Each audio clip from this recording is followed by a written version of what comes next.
Bir үлкен авария болған екен. Кеше емес, алдың күні маған бір келіншек жазып жатыр.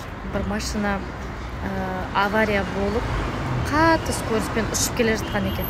Бұл әйел 2 баласымен магазинге шыққан екен. Сонымен ол машина ұшып келіп, прям көзім көріп тұрмын, сондай скоростьпен маған келе жатыр сол машина дейді да. Ештеңе істей алмай қалдым, бірақ Алланың құдіреті шексіз ғой. Менен сәл жарты метр ары барып, знакқа соғысып дейді, қатты ұрып ары қарай домалап кетті дейді да машина. Сонымен 2 балам 2 жақта, өзім 1 жақта дейді. Тас, шиша, пиша бәрі ұшқан ғой, жаңа үлкен авария болған ғой. Бірақ мына әйел кәдімгідей көзінің алдынан кино сияқты болып өткен ғой. Бір тас, даже бір шиша тимеген ғой балдарына да, өзіне де. Сол маған жазып жатыр. Мен дейді үйден шыққанда Арман Қуанышбаевтың истиғфар мен салауаттың видеосын тыңдап шыққан едім дейді. Арман Қуанышбаевтың видеосын салауат айтып жүрген адамға бәле-жала жоламайды деп. Действительно сондай екен.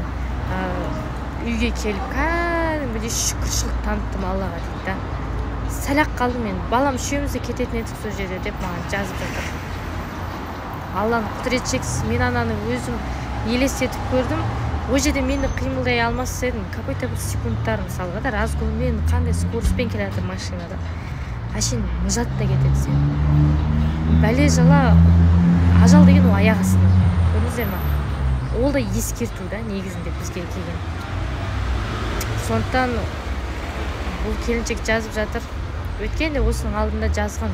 Мен сізді түсімде көрдім деп біраз нәрселер жазған тұғын. Сіздің видеоларыңызды көрем деп. Истиғфар салауатты үзбей айтып жүрген ғой бұл кісі. Көрдіңіздер ме? Истиғфар мен салауат деген бұл.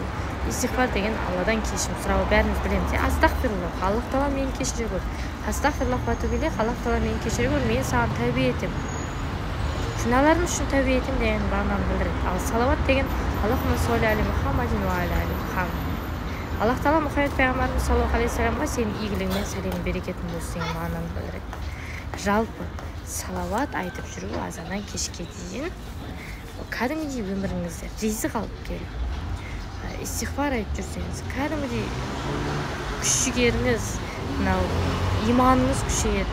Намазға келе алмай жүрсеңіз, намазға келесіз деген сияқты. Кәдімгідей күш-жігеріңіз оянады истиғфар мен салауаттан. Сондықтан азаннан кешке дейін үзбеңіздер. Оны дәретсіз азаннан кешке дейін айтуға бола береді. Өлдім 2-2 мыңнан айтыңыздар екеуі. 5 мыңға жеткізіңіздер. 10 мың, 20 мың